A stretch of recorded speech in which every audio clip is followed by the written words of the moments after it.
Mas eu quis começar desse jeito porque eu acho que às vezes a gente considera algumas coisas como sagradas e outras não.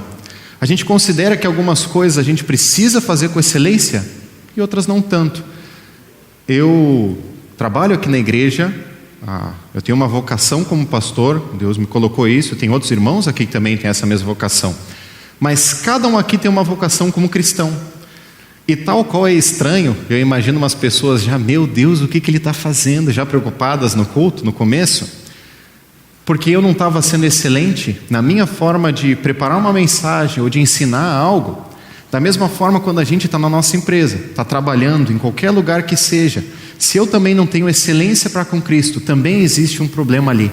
Porque tudo pode ser sagrado, tudo pode ser usado para Deus, quando eu faço com excelência, no meu trabalho, nas ocupações que eu tenho durante a semana. E é esse o tema que a gente vai estar falando neste dia, agora com um pouco mais de tranquilidade, certo? Efésios é uma carta muito especial, dos capítulos 1 até o 3, Paulo vai falando sobre a teologia de toda a vida cristã, ou seja, os princípios de uma vida cristã madura e quais bases que eu vou me fundamentar. Dos capítulos 4 até o 6, então Paulo vai falar como nós devemos viver, quais práticas a gente precisa fazer para a nossa vida. Por isso, agora sim, abre comigo em Efésios capítulo 5, versículo 21. Espero que todos tenham descoberto que não tem Efésios 7, certo? Espero que não tenha ninguém procurando ainda. A primeira verdade que eu queria compartilhar com vocês é sobre ilhas e continentes.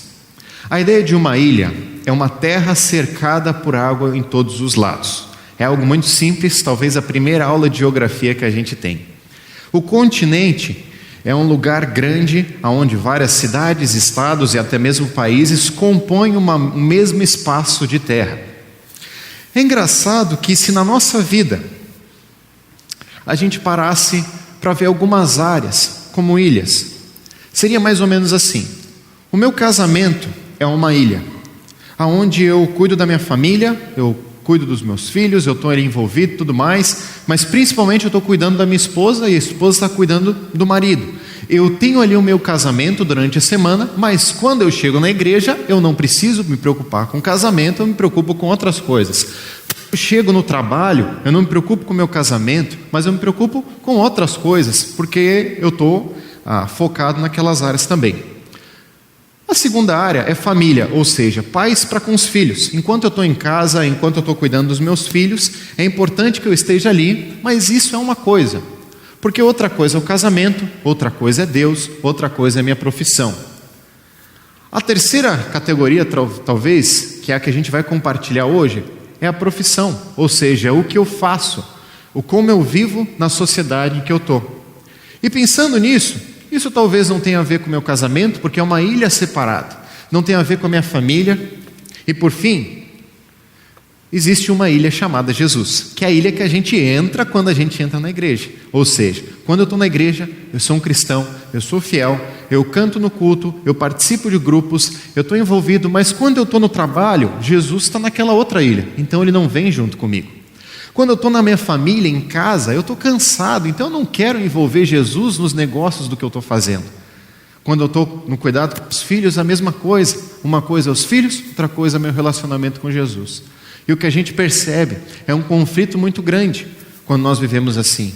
É como se Jesus não tivesse tomado conta da nossa vida, mas a gente escolhesse uma ilhazinha para ele habitar. E quando a gente chega ali perto, aí ele está cuidando da nossa vida, as outras áreas, Jesus, deixa que eu sei cuidar, eu vou dar um jeito. Essa é a primeira percepção de uma vida, de alguém que talvez um dia já se encontrou com Jesus, mas está talvez vivendo ainda uma vida mais rasa com Cristo. A segunda percepção é onde Jesus, ele reina sobre o continente da minha vida. E todas aquelas outras áreas que a gente citou, como o casamento, como a família e como a profissão, estão dentro desse continente. Ou seja, tudo está ligado. Tudo que eu faço durante a minha semana tem a ver com Cristo e Ele precisa estar reinando sobre. Quer os negócios que eu estou fazendo na minha empresa, quer como eu estou cuidando dos meus filhos ou como eu estou amando a minha esposa. Tudo precisa estar sob o cuidado de Jesus, sobre o reino de Jesus. E quando eu vivo nesse continente, ele afeta todas as áreas da minha vida. Porque eu não sou mais um cristão só dentro da igreja, mas eu sou dentro de casa, e é onde vai ser bem difícil. Eu também sou cristão na minha profissão, onde vai ser mais difícil ainda, e é onde pessoas vão talvez tirar sarro, vão incomodar a mim por causa disso. Por isso, a minha primeira pergunta é: como você vê o seu coração? O que Paulo diz em Efésios, capítulo 5, o versículo 21, é como nós terminamos o último estudo que a gente fez sobre Efésios. Ele diz assim: sujeitem-se uns aos outros por temor a Cristo. Ou seja, ele fala um pouquinho antes, enchei-vos do Espírito Santo. E aqui ele fala, sujeitem-se uns aos outros por causa de Cristo, no temor a Cristo. Ok. Sujeição é eu estar abaixo da pessoa, ou seja, eu me submeto a servir aquela pessoa em determinada situação. E aí, a gente vai continuar olhando para os próximos textos, tendo essa percepção de sujeição uns para com os outros. A minha ideia aqui não é a gente ler o final de Efésios 5 e o começo do 6, porque são coisas que a gente falou no mês de família. Então a gente compartilhou sobre vários desses assuntos, do marido para com a mulher, dos pais para com os filhos. Mas eu quero me ater um pouco depois, Efésios 6, de 5 até o 9. Mas eu quero dar uma resumida para a gente contextualizar. A primeira coisa, dos versículos 22 até o 33 de Efésios 5, Paulo vai falando o exemplo de um homem, quanto ele deve amar sua mulher, se sujeitar a ela através do amor, e quanto a mulher deve se sujeitar ao marido através do respeito. E o quanto isso é um mistério profundo. E o que Paulo está falando é a relação de Cristo com a igreja. E ele usa o exemplo do homem para com a mulher. Olha ali comigo, a partir do versículo 31 de Efésios 5. Diz assim: por essa razão, o homem deixará pai e mãe e se unirá à sua mulher, e os dois se tornarão uma só carne. Este é um mistério profundo. Refiro-me, porém, a Cristo e à igreja. Portanto, cada um de vocês também ame a sua mulher, como a si mesmo, e a mulher trate o marido com todo respeito. Ok, o que Paulo está falando ali é sobre a relação de Cristo com a igreja, de Cristo para com a gente, como a igreja que está vivendo nos dias atuais. E o cuidado dele para conosco e o temor que nós devemos ter para com ele. Mas também, ele está colocando um exemplo de marido para com a mulher, e certamente a gente vê vários princípios neste texto, sobre como um homem deve se sujeitar à sua mulher, cuidando dela, amando ela, e como a mulher deve se sujeitar ao homem, auxiliando ele, mostrando respeito, demonstrando amor. Sujeitai-vos uns aos outros. Esse é o princípio que Paulo vai falando todo o resto desse capítulo e também o capítulo 6. Ele vai falando até o versículo 9. A segunda característica é a família. Olha comigo Efésios 6, de 1 até o 4. Diz assim: filhos, obedeçam aos seus pais no Senhor, pois isto é justo. Honra teu pai e tua mãe. Este é o primeiro mandamento com promessa, para que tudo te corra bem e tenhas longa vida sobre a terra. Pais, não irritem seus filhos, antes criem-nos segundo a instrução e o conselho do Senhor. Ou seja, mais uma vez a gente vê a ideia de se sujeitar uns para os outros. Os filhos precisam se sujeitar aos pais, obedecendo, honrando e entendendo que eles devem uma honra aos pais e devem obedecer a tudo que os pais têm dito. Da mesma forma, os pais precisam cuidar para não irritar os filhos e não provocar os filhos em algumas coisas que não são necessárias. Se sujeitando a eles, é aquele momento onde o pai talvez vai pedir perdão para o filho por algo que ele mesmo errou e ele precisa reconhecer. Percebe de novo a ideia de sujeição também presente aqui. E por fim, a gente vê a questão dos servos para com seus senhores. Olha comigo do versículo 5 até o versículo 9 de Efésios 6. Diz assim: escravos, obedeçam aos seus senhores terrenos com respeito e temor, com sinceridade de coração como a Cristo. Obedeçam-lhes não apenas para agradá-los quando eles os observam, mas como escravos de Cristo, fazendo de coração a vontade de Deus. Sirvam aos seus senhores de boa vontade, como servindo ao Senhor e não aos homens, porque vocês sabem que o Senhor recompensará cada um pelo bem que praticar, seja escravo, seja livre. Vocês, senhores, tratem os seus escravos da mesma forma. Não os ameacem, uma vez que vocês sabem que que o Senhor deles, de vocês e de vocês, está nos céus, e Ele não faz diferença entre pessoas. Mais uma vez, Paulo está falando sobre sujeição. Como os servos, os escravos precisavam se sujeitar aos seus senhores, e como os senhores precisavam tratar os servos com cuidado, demonstrando carinho também, sujeição a eles. Percebe que Paulo vai aplicando essa sujeição, esse colocar o outro acima de mim mesmo, em várias áreas. E a gente faz isso quando Cristo reina sobre o nosso continente de vida, quando Ele afeta todas as nossas áreas da vida e não apenas uma em separado. Por isso, eu queria orar mais uma vez para a gente entrar então em cima desse texto propriamente dito. Deus, eu percebo quanto em mim não tem nenhuma mensagem que possa transformar vidas, mas eu tenho convicção de que o Teu Espírito Santo pode transformar o coração de pessoas aqui. Primeiramente, eu quero te clamar por pessoas que talvez ainda não tenham relacionamento contigo, que nessa manhã, através da Tua palavra, elas possam reconhecer quem o Senhor é e possam começar a caminhar contigo, ter uma vida ao Teu lado.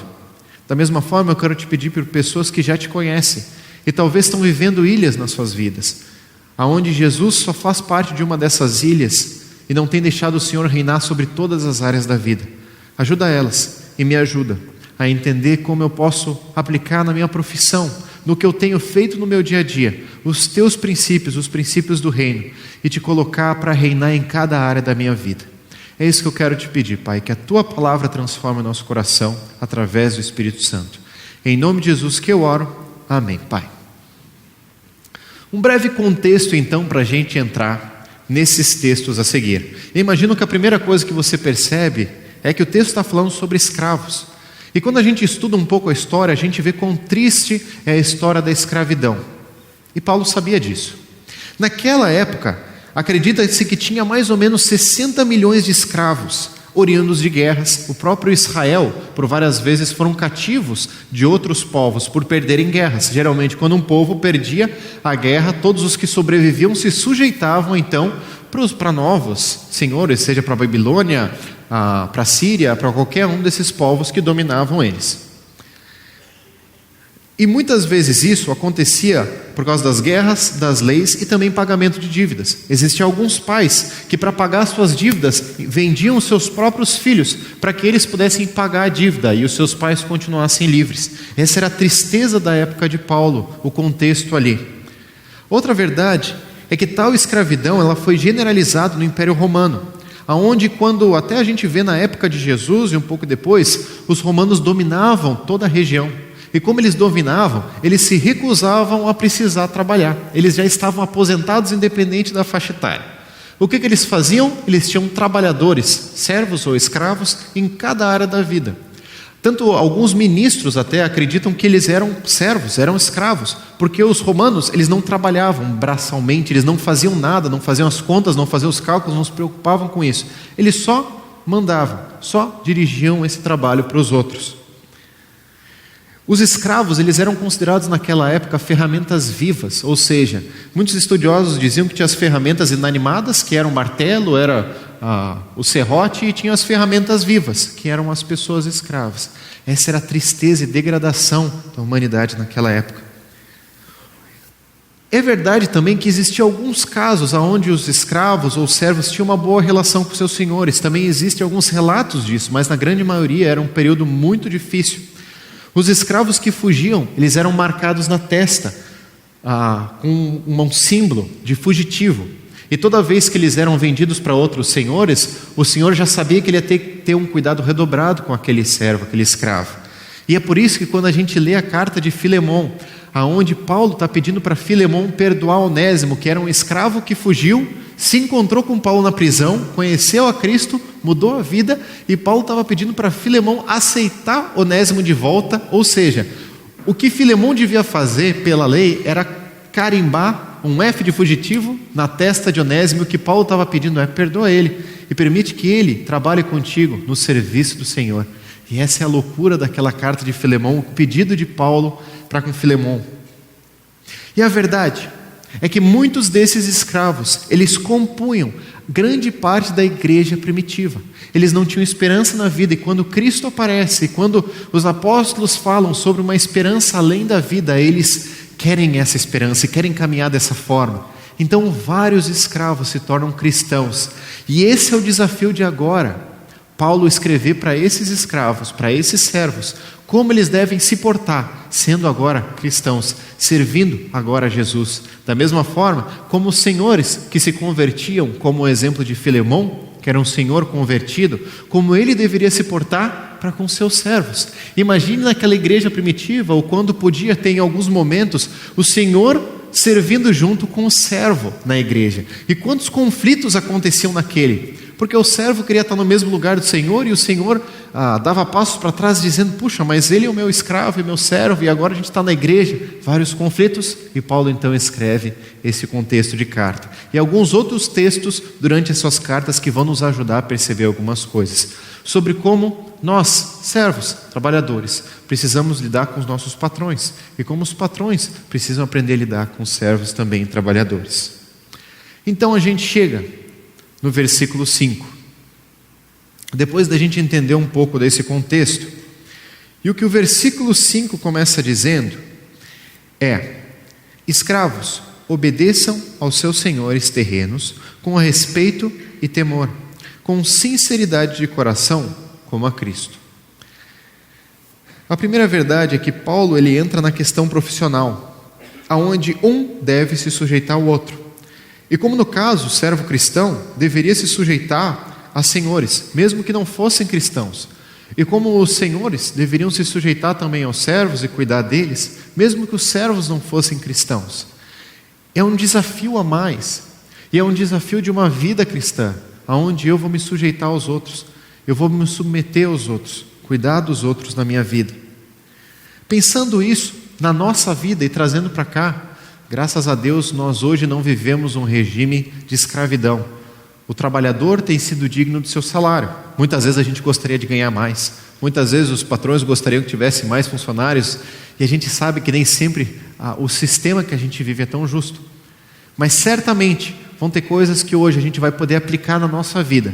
Sobre como eu, como um trabalhador, posso aplicar esses princípios para a minha vida. E como eu, como um patrão, como um líder, como um coordenador, posso aplicar esses princípios para a minha vida também.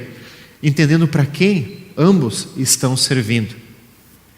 E a primeira verdade desse versículo é que Paulo encoraja a que aqueles servos obedecessem. Depois de a gente ver todo esse contexto difícil de escravidão, Paulo fala então para que eles obedecessem aos senhores. A primeira percepção do texto, Paulo não incentiva a rebelião, mesmo os servos sendo libertos, mesmo sendo um regime complicado, um sistema complicado. Paulo não encoraja a rebeldia, mas ele encoraja a obediência, que eles pudessem fazer o seu melhor, com excelência, mesmo debaixo de um sistema injusto. Afinal, Deus permitiu que tais líderes estivessem sob o cuidado dessas pessoas. Eu não sei quantas vezes você já parou para pensar que o seu chefe, de certa forma, foi escolhido por Deus para te liderar. E o quanto a gente, às vezes, tem patrões e chefes que não são cristãos, ou que são e têm uma percepção um pouco diferente da nossa. E o quanto às vezes é complicado, e exigem coisas a mais, e pedem coisas talvez que a gente não estava preparado para fazer. Mas o que Paulo encoraja é: façam o seu melhor, façam com excelência, porque existem frutos muito maiores que a gente vai ver depois. Façam o melhor que você tem. E é incrível como eu percebia muito claro, a época que eu trabalhava na IBM, trabalhava em empresa, não trabalhei por muito tempo, mas era perceptível. As pessoas que se dedicavam, que faziam com excelência, elas eram reconhecidas. E as pessoas que faziam seu trabalho de qualquer jeito, elas não eram lembradas muitas vezes quando tinham um cargo à disposição maior ou algo nesse sentido. O esforço, a dedicação, a excelência, ela é vista não só pelos nossos senhores ou patrões atuais, mas pelo próprio Deus. Ele vê cada um desses detalhes.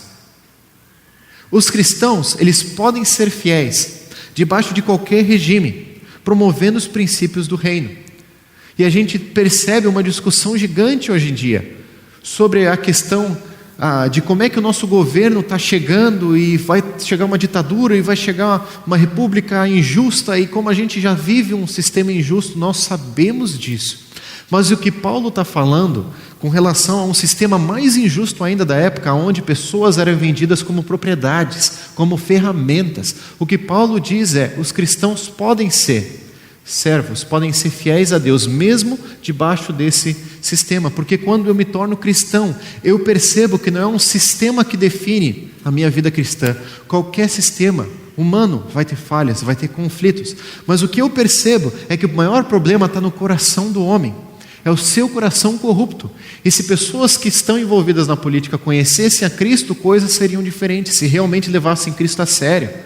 Porque o maior problema do coração, da vida, da nossa sociedade, não são simplesmente os sistemas ou os regimes, mas sim o coração humano que é pecador. Nós sabemos porque nós vivemos num sistema injusto, é pelo pecado do homem. Esse é o exemplo mais simples, é o resumo mais claro dos conflitos que a gente vive como sociedade. A Bíblia, em nenhum momento, ela aprova a escravidão ou legitimiza a escravidão, tanto que ela possui as bases para a liberdade que depois esses escravos tiveram para ser trabalhadores, dignos do seu salário. A Bíblia fala isso: o trabalhador é digno do seu salário. E enquanto em vários momentos a gente percebe pessoas que foram usadas por Deus para essa liberdade. Um exemplo disso chama William Wilberforce. É um senhor político que por muito tempo teve a sua vida política envolvido em estudos e tudo mais, mas um dia ele conheceu a Cristo. E quando ele conheceu a Cristo, a sua vida foi transformada. Ele começou a lutar por direitos e coisas que antes ele não estava se importando tanto, mas agora ele se importava com a vida das pessoas. Existe uma frase da qual ele diz: o Deus Todo-Poderoso tem colocado sobre mim 2 grandes objetivos: a supressão, ou seja, a extinção, a diminuição do comércio escravocrata e a reforma dos costumes. E esse homem foi um dos grandes homens usados para que acabasse com a escravidão. A Bíblia, Cristo, foram utilizados para transformar muitas coisas no sistema em que eles viviam. É por isso que a Bíblia não está de acordo com aqueles costumes ou aquelas práticas. Mas o que Paulo está instruindo é: vivam como cristãos, debaixo do sistema que for, porque Cristo pode transformar a situação de vocês. Enquanto vocês estão nessa situação, façam o seu melhor. Abre comigo então em 1 Coríntios, capítulo 7.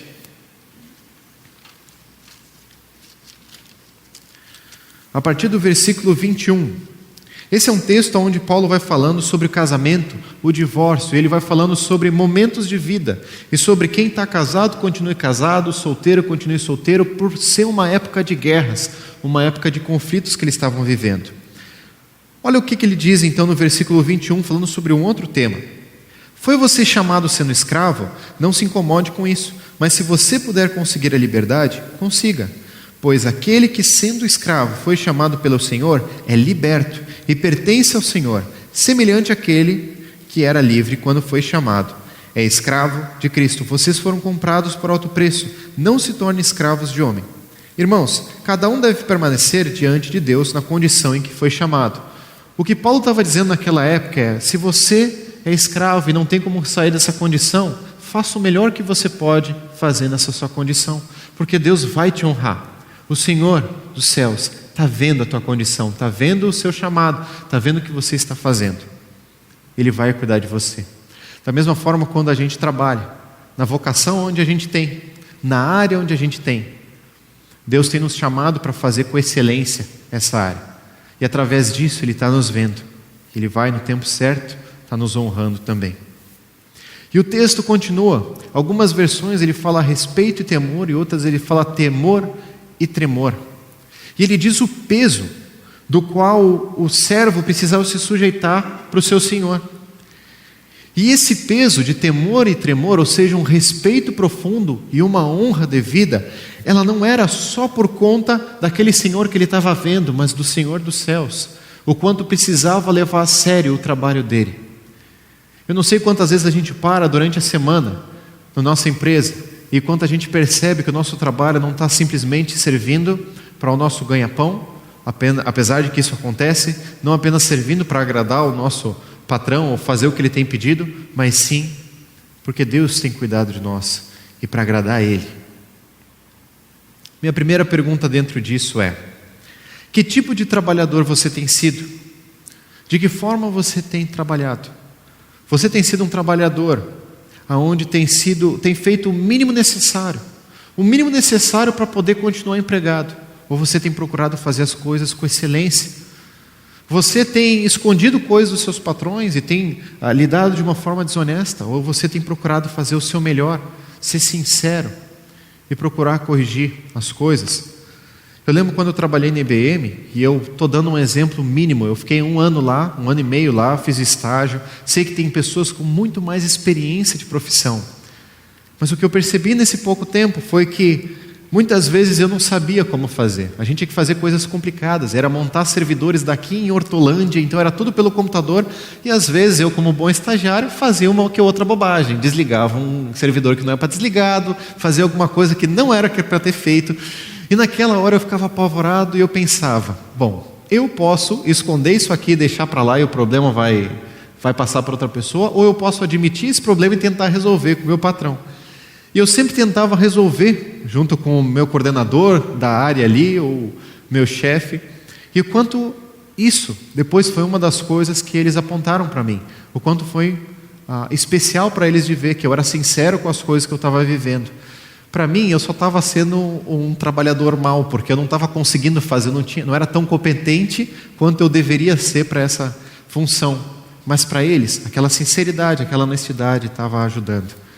Eu percebo muitas coisas onde as pessoas nos veem no trabalho, veem a nossa excelência, veem o nosso cuidado. Da mesma forma que hoje aqui, servindo a igreja, eu percebo as diferenças quando eu consigo me dedicar para estudar alguma coisa e preparar, e quando eu não consigo, e quando eu falo mais enrolado e não consigo perceber o que eu estou fazendo. A excelência é a marca do trabalhador cristão. A gente segue então para o versículo 6, e o texto continua, e ele diz assim: não servindo à vista, como para agradar a homens, mas como servos de Cristo, fazendo de coração a vontade de Deus. A primeira percepção é isso, não servindo à vista, ou seja, não apenas quando os patrões estão olhando, ou quando a coordenação está olhando, mas mesmo quando ninguém ao nosso redor está vendo. Porque no fim, em todos os momentos, alguém está nos vendo. Cristo vê o que nós fazemos, a excelência pela qual a gente trabalha, e para quem nós estamos fazendo isso. Muitas vezes aqueles escravos estavam trabalhando e os senhores saíam. Eles saíam para viajar, faziam outras coisas, e os escravos, eles iam fazer o que quisessem. Eram festas, eram outras coisas. Os escravos cristãos tinham um desafio a mais, de em meio a toda essa injustiça, a todos esses conflitos, a eles continuarem trabalhando com afinco, fazendo as coisas com dedicação, mesmo quando os patrões e os chefes não estavam ali. Que desafio que é, para nós mesmos, se dedicar quando ninguém tem visto a gente, fazer o nosso melhor, mesmo quando as pessoas não estão vendo o que nós estamos fazendo. Tem muitas coisas, e tem muitas coisas até mesmo dentro da igreja, que não são vistas a cada dia, muitos trabalhos de muitas pessoas, que acontecem durante a semana, que só são percebidas quando não são feitas com excelência, ou quando não deu tempo para fazer. Certamente quando algo não está tão limpo, a gente já sabe para quem reclamar, a gente fala com a dona Zara, fala com a Clarita, e é um trabalho difícil, porque todas as coisas que elas fazem com excelência, e eu percebo a excelência que elas fazem, o Zico também, a limpeza, a organização de tudo, está tudo tão bonito sempre, e a gente se alegra com isso. Mas o quanto a gente gosta de reclamar quando uma coisinha não está. Como é difícil a gente trabalhar, mesmo quando ninguém está vendo a gente. E como é complicado, no nosso trabalho, a gente fazer o nosso melhor, mesmo quando ninguém nos vê. Servos de Cristo. Abre comigo então em Colossenses, capítulo 3, a partir do versículo 22.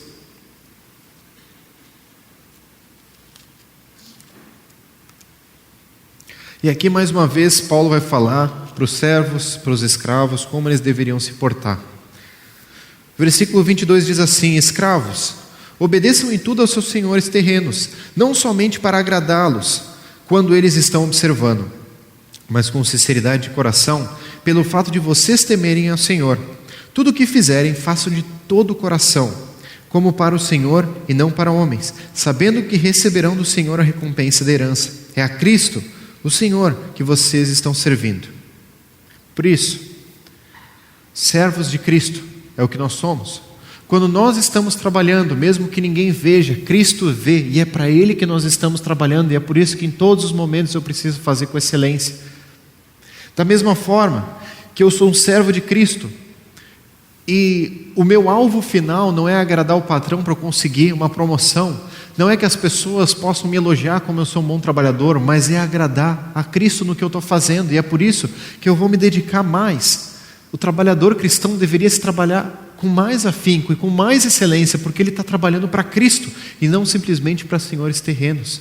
E era isso o que Paulo queria falar para aqueles servos, mesmo sobre um regime difícil, pelo um sistema difícil. Façam o seu melhor, porque vocês estão fazendo para Cristo, porque o Senhor de vocês, que libertou vocês do império das trevas para a luz, é Cristo, e Ele está cuidando de vocês em cada momento.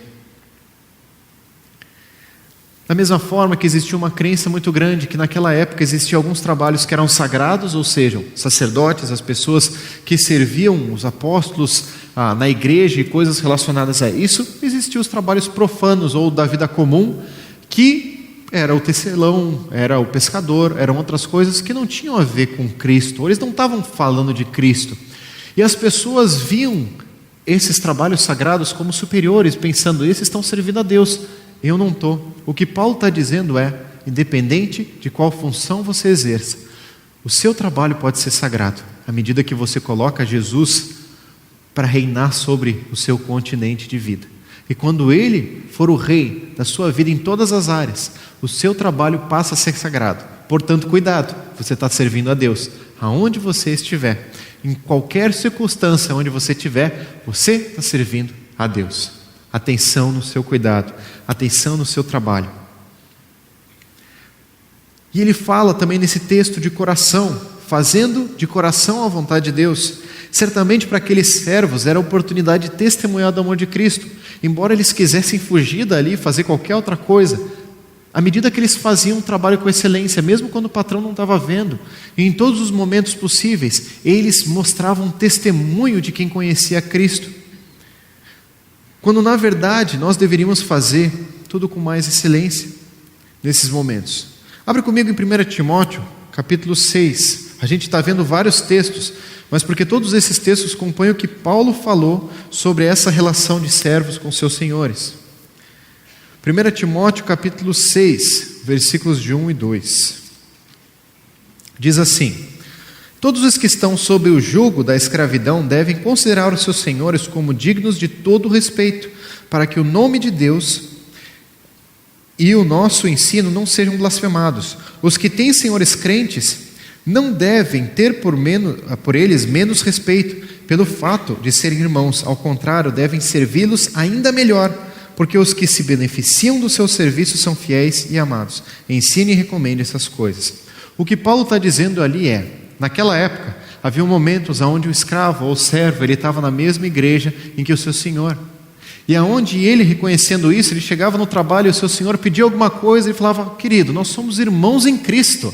Como é que agora você vai ser o meu patrão se somos irmãos em Cristo? Nós somos iguais perante Deus. Então deixa eu mandar também e deixa tu trabalhar também, vai ser muito melhor para nós dois. Paulo não encoraja isso.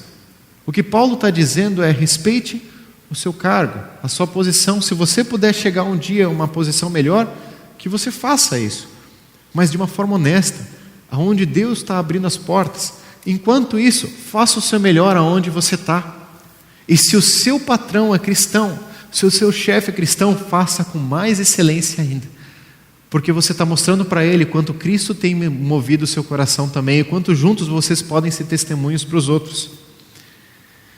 Para mim sempre foi engraçado, porque trabalhando em empresas, os meus chefes não eram cristãos, apesar de em um momento eu trabalhar com o André Seitz, ele era o coordenador do meu trabalho ali, e como era legal de ver o trabalho que ele fazia, a excelência que ele fazia as coisas, e o quanto ele procurava ser honesto no que ele estava fazendo.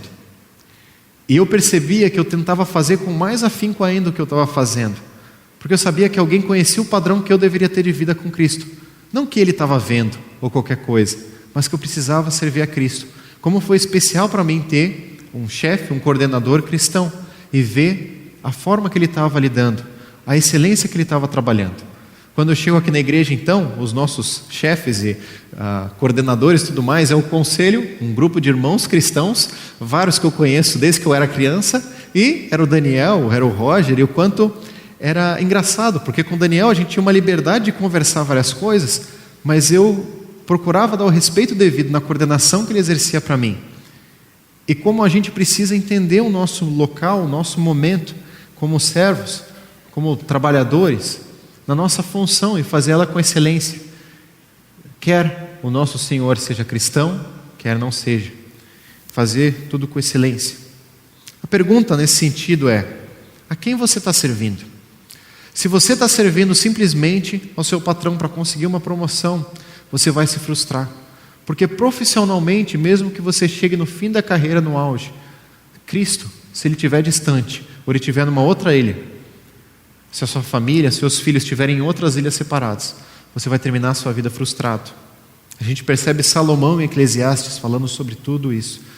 Mas se a gente puder colocar Cristo reinando sobre tudo que a gente vive desde já, quão mais profundo vai ser a nossa profissão e quão incrível vai ser tudo que a gente puder fazer.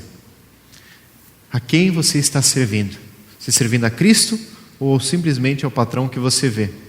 E quando ele não vê, as coisas voltam como era antes. O texto continua então, e a gente chega dos versículos 7 e versículo 8. Ele diz assim: servindo de boa vontade, como ao Senhor e não como a homens, certos de que cada um, se fizer alguma coisa boa, receberá isso outra vez do Senhor, quer seja servo, quer livre. A primeira ideia disso é a boa vontade.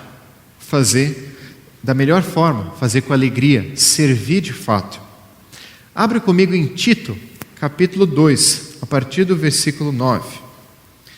E mais uma vez aqui é dito de Paulo para Tito e para as pessoas que leriam isso, outra exortação com relação aos servos. A partir do versículo 9 até o versículo 10 diz assim: ensine os escravos a se submeterem em tudo aos seus senhores, a procurarem agradá-los, a não serem respondões e a não roubá-los, mas a mostrarem que são inteiramente dignos de confiança, para que assim tornem atraente em tudo o ensino de Deus, nosso Salvador. Ou seja, a excelência que eles faziam, ela é determinada por alguns frutos. E Paulo aqui está falando de duas coisas: a minha linguagem e a minha honestidade. A forma que eu me porto para com o meu patrão, para com o meu chefe, para com o meu coordenador. Como eu falo com ele, a linguagem que eu uso, quando ele me vê e quando ele não me vê. E da mesma forma, honestidade. O quão honesto eu tenho sido, se eu tenho retido lucros que não são meus, feito coisas desonestas. Eu não estou desonrando simplesmente o meu patrão, mas eu estou desonrando a Cristo. E é isso que Paulo estava dizendo: honre a Cristo através do que vocês estão fazendo. Um exemplo perfeito disso é José no Egito. José, ele foi injustiçado por alguns momentos, mas ele continuava fazendo melhor, mesmo quando Potifar não estava vendo, e a mulher de Potifar estava indo atrás dele. José diz: não, eu quero prestar honra ao meu Senhor, mas mais do que ele, é o meu Senhor que está nos céus. Eu quero obedecer a Deus. Nessa atitude, ele é levado preso por conta disso, mas Deus honra depois a sua atitude, e depois ele se torna o segundo homem mais poderoso do Egito. Não é toda a história que vai terminar como a de José, como os homens mais poderosos da nossa sociedade, mas certamente, para o olhar de Deus, um fruto especial acontece. Deus, com alegria, vai ver o nosso coração, a nossa profissão, e vai se alegrar no meio de tudo isso. Não como a homens. O texto continua: existem coisas boas e coisas difíceis a se receber. Abre comigo em 1 Pedro, capítulo 2, versículos 18 até o 21. E todos esses textos vão compondo um pouco do que Paulo tem dito, ou do que Paulo disse, com relação a cada uma dessas áreas. 1 Pedro 2, de 18 até o 21. Diz assim: escravos, sujeitem-se aos seus senhores, com todo respeito, não apenas aos bons e amáveis, mas também aos maus, porque é louvável que por motivo de sua consciência para com Deus, alguém suporte aflições, sofrendo injustamente. Pois que vantagem há em suportar açoites recebidos por terem cometido mal? Mas se você suporta um sofrimento por terem feito bem, isso é louvável diante de Deus. Para isso vocês foram chamados, pois também Cristo sofreu no lugar de vocês, deixando-lhes exemplo, para que sigam os seus passos. O que Paulo está dizendo ali é: talvez tenham momentos onde você venha a sofrer, mas que você sofra pelo motivo certo. Lembra da história de Daniel na cova dos leões? O rei mais poderoso é aconselhado pelos líderes, os sátrapas, a fazer um decreto que todos deveriam orar somente a ele e adorar somente a ele. E Daniel, então, ele vai para o seu quarto, e como ele fazia 3 vezes ao dia, ele se ajoelha e de janela aberta, ele ora ao Senhor. Os sátrapas, esses outros líderes, não encontraram nenhum motivo para acusar Daniel. A fraqueza de Daniel era o próprio Deus, ou seja, a única forma deles levarem Daniel para uma cova é se ameaçassem ele de não poder servir ao Deus que ele servia. Eu oro para que a minha fraqueza seja o Deus a quem eu sirvo, e que pessoas não encontrem coisas desonestas ou coisas erradas na minha vida, que me desqualifiquem para a vocação, e que possam dizer: puxa, você não pode mais seguir isso. Que a gente possa sofrer pelos motivos certos e não pelos errados. E o que Paulo está dizendo ali o que Pedro está dizendo ali é: de que motivo de alegria existe se por eu ter roubado meu chefe eu sou demitido? Eu fui um mau trabalhador. De que motivo de excelência existe se porque eu fui preguiçoso no meu trabalho eu for demitido? Não é por causa que eu sou cristão, mas é porque eu sou um mau trabalhador. Que a gente possa entender a nossa excelência. E o que Pedro naquele momento estava dizendo é: faça o seu melhor, talvez você vai sofrer, como Cristo sofreu por você, mas que seja pelos motivos certos, como Daniel sofreu na cova dos leões, foi liberto. Tem vezes onde Deus fecha a boca de leões, outros momentos onde Deus abre. Deus sabe o que é melhor para nós, na atual circunstância da nossa vida. E a última verdade disso é que Deus vê todas as coisas que nós fazemos. Ele fala muito sobre essa recompensa. Abre comigo em Apocalipse 22, versículo 12. No final da Bíblia, onde João relata muitas coisas que ele tinha visto sobre o próprio Cristo. E no último do capítulo da Bíblia, então, Apocalipse 22, 12, diz assim: eis que venho em breve, a minha recompensa está comigo. Em outras versões diz o galardão, e eu retribuirei a cada um de acordo com o que fez. A gente não sabe exatamente quais são as recompensas, os frutos celestes e espirituais na glória de Deus que a gente recebe, que a gente vai receber. Eu tenho por certo que a melhor coisa da eternidade é poder estar na presença de Deus. E qualquer lugar onde a presença de Deus estiver, ali vai ser o melhor lugar do mundo. Mas Deus, na sua palavra, Ele promete que tanto Ele vê atuais circunstâncias, quando futuramente Ele vai recompensar cada um. Aqueles escravos, eles tinham uma vida limitada, aonde mesmo que difícil por aqueles momentos, Deus ia estar honrando um dia. E na eternidade, eles iam encontrar o próprio Cristo, que ia abraçar eles. E para sempre eles iam estar juntos. Da mesma forma nós, que a gente possa servir com excelência, porque um dia a gente vai receber o próprio Cristo, aquele que reinou sobre a nossa vida, e com Ele a gente vai poder caminhar nossa eternidade. De que maneira você está servindo? De boa vontade, cuidando da sua linguagem, a sua honestidade, com excelência? Qual tem sido o teu testemunho? A forma de você trabalhar e você exercer o que você foi chamado a fazer nesse momento. Por fim, o versículo 9. E o versículo 9 diz assim: e vós, senhores, de igual modo, procedei para com eles, deixando as ameaças, sabendo que o Senhor, tanto deles como vosso, está nos céus, e que para com Ele não há acepção de pessoas. A primeira percepção desse texto é isso, igual modo. E agora Paulo para de falar diretamente para os servos, para os escravos, ele começa a falar para os senhores. E o que ele diz é, de igual modo procedei para com eles, ou seja, da mesma forma, o mesmo amor, o mesmo cuidado que eles precisam se sujeitar a vocês para com eles. Os senhores precisam cuidar dos seus servos como se fossem o próprio Cristo, com respeito e justiça. Procurar dar uma vida justa, uma vida digna para os seus servos. E eu percebo com alegria várias pessoas aqui na igreja que têm exercido alguma liderança, que têm sido chefes, patrões, e têm procurado com justiça e com cuidado e com dignidade promover os seus servos, os seus trabalhadores, dar trabalho e procurar ajudar essas pessoas a fazerem o melhor onde elas estão. O texto fala sobre deixando as ameaças. Naquela época, as formas de ameaça eram os chicotes, eram dores físicas, mas é verdade que de algumas formas nós, como cristãos, podemos às vezes ferir pessoas também, com palavras, como se fossem os chicotes, não uma dor física, mas uma dor no coração. Da forma que a gente lida com as pessoas que estão se sujeitando a nós, as pessoas das quais Deus confiou a gente uma responsabilidade de cuidar. Que a gente possa entender que a nossa liderança sempre tem em mente que Deus que está nos céus observa tudo. E por fim, sem acepção, porque de fato para Deus, o servo e o Senhor, ambos cristãos, um dia na eternidade, vão estar juntos com o próprio Cristo. Não existe alguém melhor, alguém pior nesse sentido. Não existe uma hierarquia no reino de Deus, mas todos são filhos de Deus. E por isso, ambos precisam avaliar a situação e entender como fazer com excelência. O servo, como proceder com excelência, e o Senhor, como proceder com excelência no seu trabalho e para com seus servos.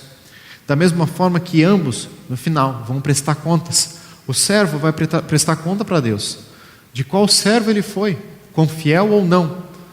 E o Senhor, o quão fiel ele foi no chamado que ele teve. O texto de 1 Coríntios 7 que a gente leu, ele falava muito disso. Siga de acordo com o seu chamado. Se você puder trocar a sua vocação, troque. Se não, faça o seu melhor. Deus tem observado. E ambos vão prestar contas para Deus. A última pergunta dentro disso é: que tipo de patrão, que tipo de coordenador, que tipo de chefe você tem sido? Você tem procurado levar Deus para a sua profissão? Fazer o melhor pensando que você está fazendo para Ele? Ou como você tem lidado? Você tem procurado ter um lucro exagerado e forçar isso em cima dos seus trabalhadores?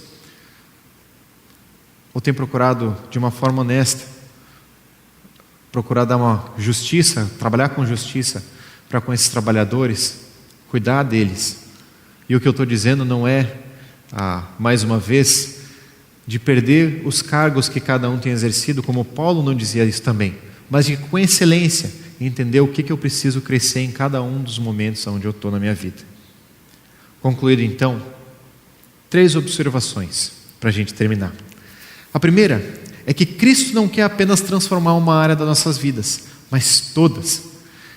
E se eu estou vivendo minha vida cristã de ilhas, ou seja, coisas separadas, eu estou me frustrando muito com isso. Cristo precisa reinar sobre tudo. Que Cristo possa reinar sobre tudo que a gente está vivendo.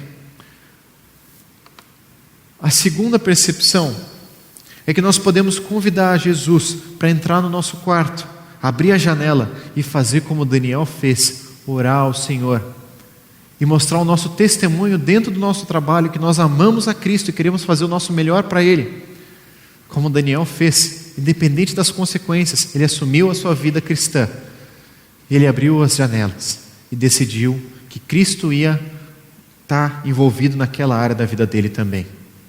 E o terceiro é que nós podemos fazer tudo com excelência, servindo ao nosso Deus, ou nós podemos estar incomodados com o regime injusto que nós vivemos e fazer só o necessário e fazer as coisas com mediocridade.